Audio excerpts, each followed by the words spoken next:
I first noticed something was wrong with the house the night I moved in. It was small, just a three-bedroom place on the edge of town.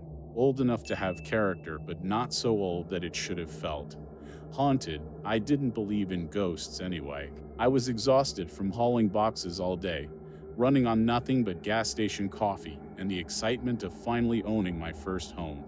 After stacking the last box in the living room, I collapsed onto the old couch the previous owner had left behind. Then I heard it, a soft creak from upstairs. I told myself it was the house settling. That's what old houses did, right? The wood expanding and shifting as the temperature dropped. Still, a feeling settled in my stomach unease, like the air itself had changed. I glanced up at the ceiling, listening. Silence. It was nothing. It had to be nothing. I bought the house because I needed a fresh start. After Mom died, I couldn't stand being in my childhood home. Every corner was filled with memories of her, some good, some bad, all too much. I thought if I got away, if I had a place of my own, the grief wouldn't feel so heavy. The house was cheap, too cheap, but I didn't question it. I signed the paperwork and moved in 2 weeks later. At first, it was fine. I busied myself with unpacking, making lists of repairs, and telling myself this was the start of something better. But that feeling, that unease, never left. I started noticing things. Not big things, just little details that didn't sit right. Like the way the bedroom door, which I always left open, would be shut when I woke up. Or how my phone charger would be in a different outlet than where I left it. I blamed myself. Moving was chaotic and I was probably forgetting things. Then there was the light. A small flickering light coming from upstairs at night.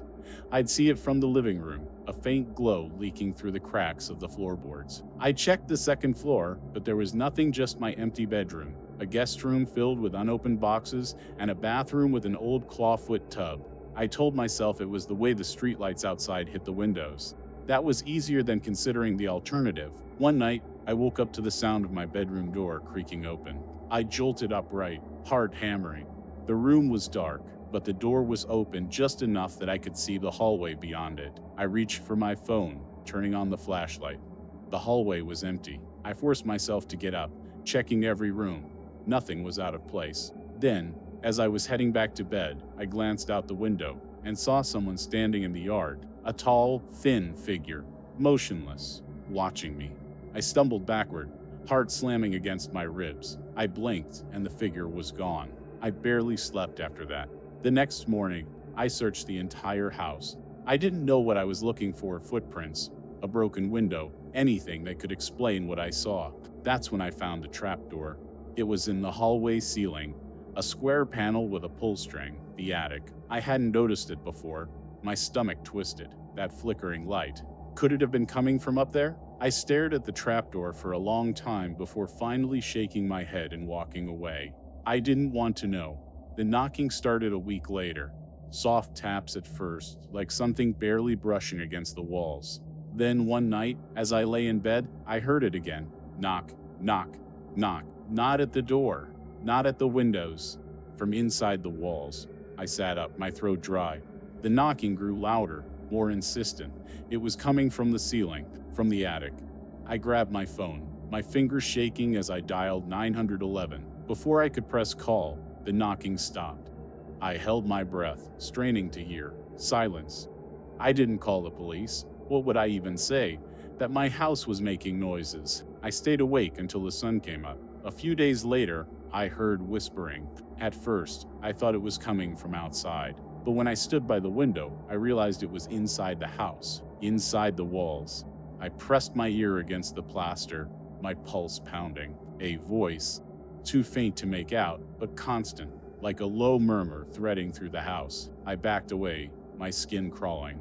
Something was inside my house, and it was talking. I had to check.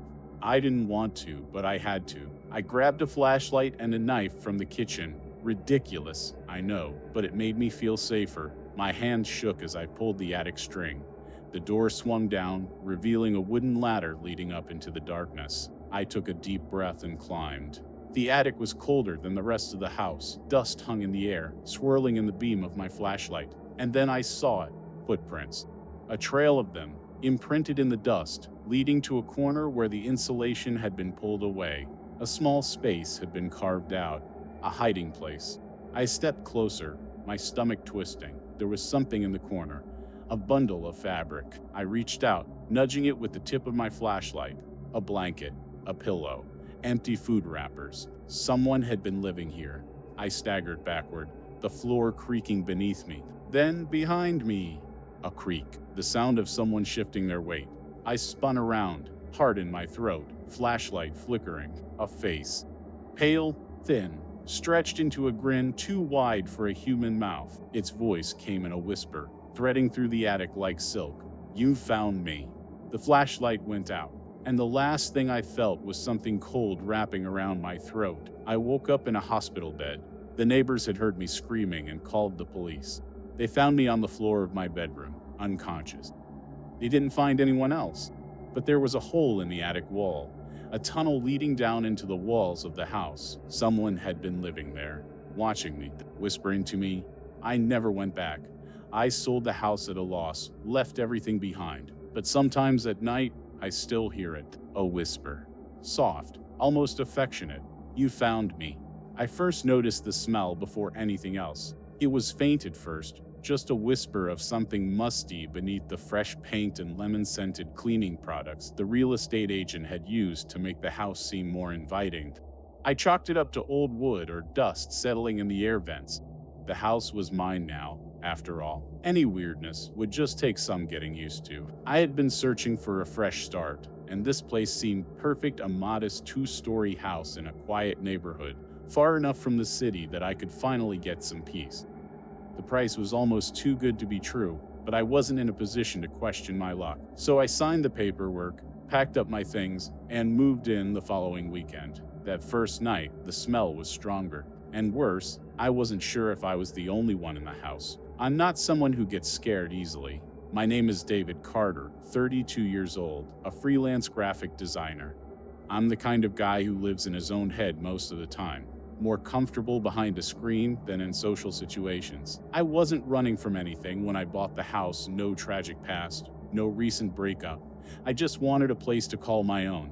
But the moment I stepped inside, something felt off. I told myself I was just being paranoid. After years of apartment living, an old house was bound to make noises I wasn't used to. Settling wood, pipes groaning, wind against the siding. At least, that's what I told myself at first. By the third day, the smell had become unbearable. It was strongest near the basement door, a thick, rotting stench that turned my stomach. I put off opening it for as long as I could. But that night, as I lay in bed, I heard something. A soft, dragging sound, coming from beneath me. I sat up, pulse hammering. The floor was cold under my feet as I crept toward the hallway. The smell was worse here, thick in the air like something wet and decomposing. The basement door was open. Just a crack, enough to see pitch-black darkness beyond it. I didn't remember leaving it open. I shut it quickly and locked it. Then, I went back to bed, trying to convince myself I had simply forgotten. But deep down, I knew I hadn't. I finally worked up the nerve to go into the basement the next day. The smell hit me like a wall as I descended the creaking steps. It was stronger than ever, nearly making me gag. I scanned the basement with my flashlight, concrete floor, rusted pipes, a few forgotten storage boxes. Nothing unusual. Then I saw the door. It was barely visible in the far corner, half obscured by an old wooden shelving unit. I hadn't noticed it before. It wasn't in the house's floor plan. I hesitated, but something inside me, curiosity, dread, something primal, pushed me forward. The door wasn't locked. I pulled it open, and the smell hit me full force. I staggered back, coughing. There was something in the room, something covered in plastic, a chair, and on the chair, a bundle of something. I stepped closer, the plastic crinkling beneath my fingers. I pulled it back, and what I saw made my stomach drop.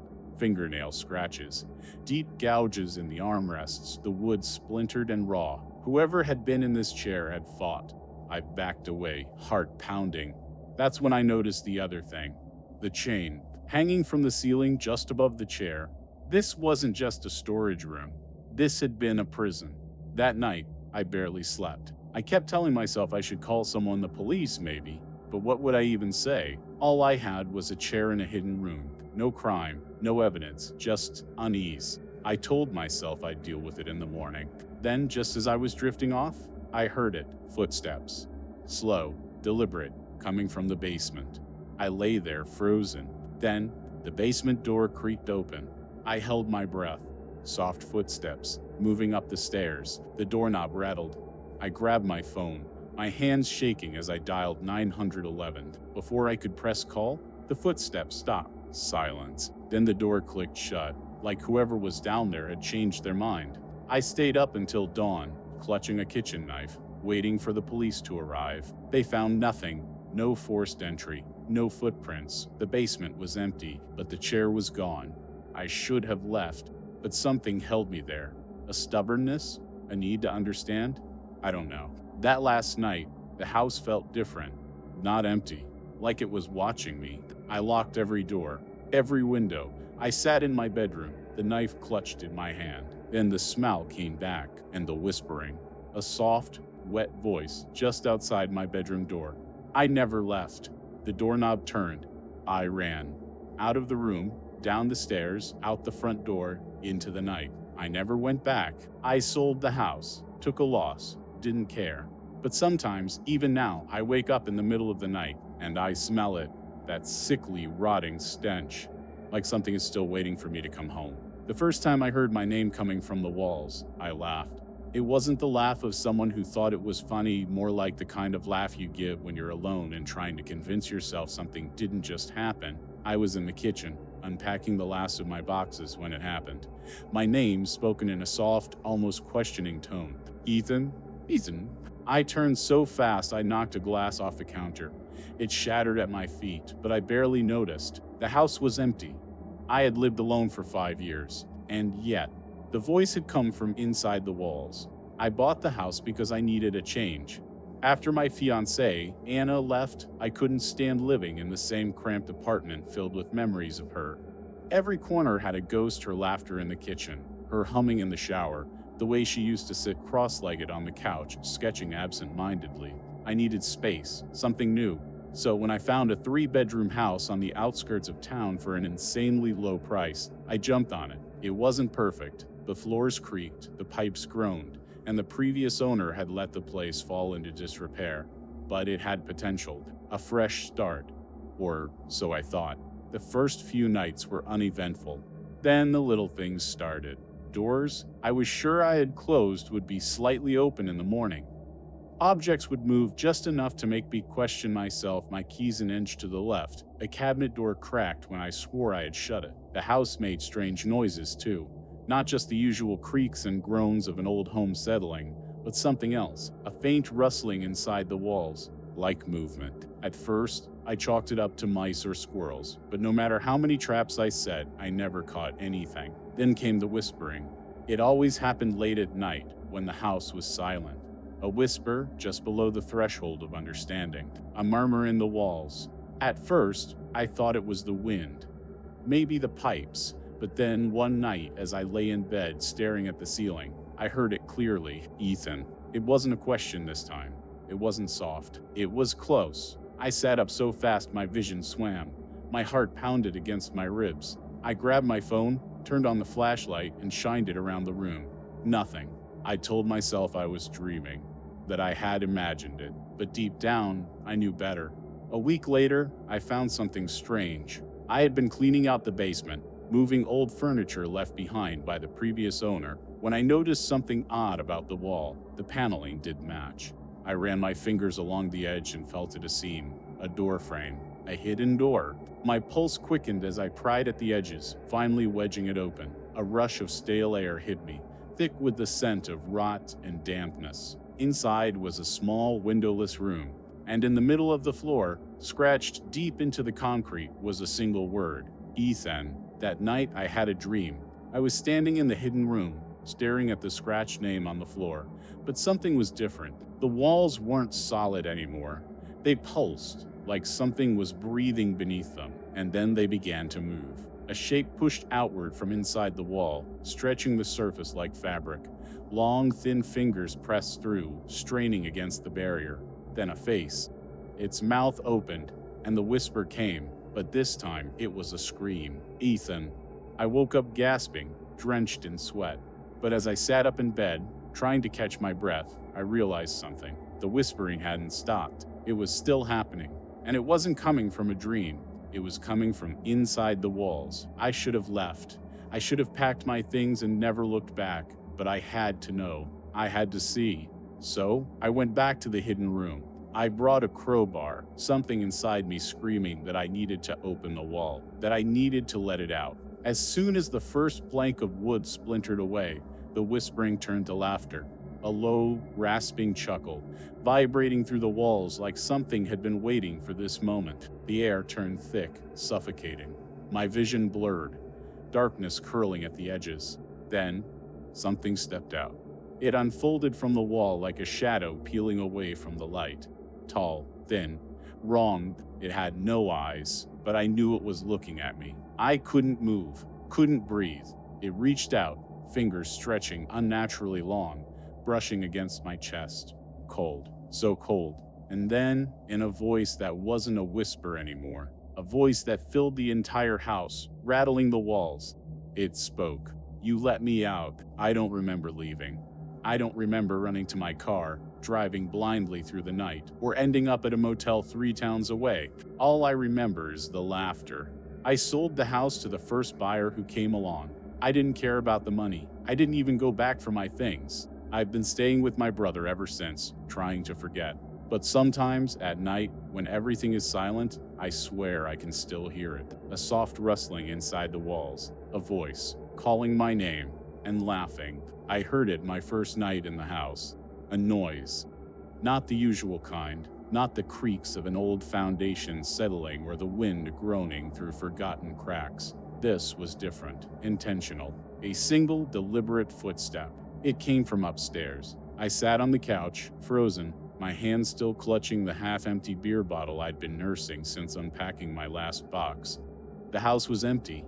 I knew that. It had been empty for years before I bought it. And yet, I could hear it. A slow, measured step. I told myself it was nothing, that the house was adjusting to its new occupant. Then I heard the second step, and the third, coming closer. The beer bottle slipped from my hand and hit the floor, the sound shattering the silence. The footsteps stopped. I didn't sleep that night. I should probably tell you something about myself before I go on. My name is Adam Wren.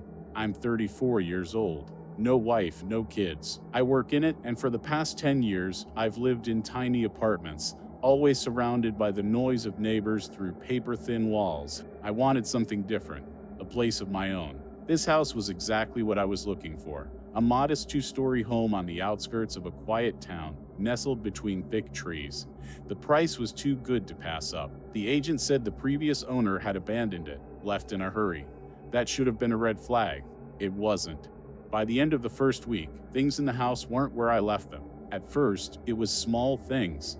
My keys weren't on the counter where I swore I'd placed them. A drawer in the kitchen was half open when I knew I hadn't used it. Then, it got worse. One morning, I walked into the bathroom and stopped cold. The shower curtain was closed. I never closed the shower curtain. It was such a small, stupid thing, but my stomach clenched. I reached out, hesitated, then yanked it back. Nothing. I let out a shaky breath, feeling ridiculous. Then I turned around. The mirror was fogged up, like someone had just stepped out of a steaming shower. I hadn't turned it on. I barely breathed as I backed out of the room, heart hammering. Maybe I was imagining things. Maybe it was just my brain playing tricks on me. I told myself that, and I almost believed it, until the lights started turning on by themselves. By the second week, the basement door wouldn't stay shut. I'd close it before bed, wake up, and find it wide open. At first, I blamed the draft. Then I heard something moving down there, soft, shuffling, like bare feet dragging across concrete. I stood at the top of the stairs one night, gripping a flashlight, staring down into the darkness. "Hello?" The sound stopped. I waited, silence. I swallowed hard, my throat dry. I wanted to turn back, pretend I hadn't heard anything, but some part of me needed to know. I took a step down, then another. The air got heavier the lower I went, thick with that damp, musty smell. My flashlight beam wavered across the unfinished walls, the old wooden shelves, the dusty workbench. Nothing. Just as I started to turn back, the beam landed on something in the corner. A small wooden door. I hadn't seen it before. It was too small for a person to fit through, barely 3 feet tall. The latch was broken. The door stood open. I shined my light inside, and I saw something staring back at me. I don't know what it was. Not exactly. A shape, pale and hunched, barely visible in the narrow crawl space beyond the door. The flashlight flickered. The thing moved. I turned and ran. I don't remember reaching my bedroom. I only remember slamming the door shut and pressing my back against it, gasping for breath. For a long time, nothing happened. Then I heard it. Soft scraping against the walls, moving inside them. After that night, I stopped going near the basement. But the house wasn't done with me. The next evening, I was in bed, exhausted but unable to sleep. My body was tense, wired with unease. Then I heard something shift. Right outside my door, the floorboards creaked. I went rigid. Then, slowly, my bedroom door started to open. Just an inch, then another. A soft breath of air pushed through the gap, and my skin prickled. I reached for my phone, my fingers shaking. I turned on the flashlight and aimed it at the doorway, and that's when I saw it. A shadow, tall, thin, standing just beyond the threshold, not moving, just watching. I couldn't breathe. Then, the door slammed shut. The walls shook. The whole house groaned, the sound low and deep like it was alive and angry. I didn't sleep, and by morning, I knew I had to leave. I packed a bag that day. I didn't care about selling the house, about getting my money back. I just needed to go, but the house wasn't finished with me yet. That night, just as I was about to leave, I heard it again. The basement door, creaking open. A single footstep on the stairs. Then another, coming up. I bolted. I ran out the front door, into the freezing night, my bag still on the floor behind me. I didn't stop until I was in my car, speeding down the empty road. I never looked back. I never went back for my things. I sold the house remotely, took a loss, and didn't care. But sometimes, late at night, I wake up and feel it again. That thick, musty air, the weight of something watching me in the dark. Like the house never really let me go. Like it's waiting for me to come back.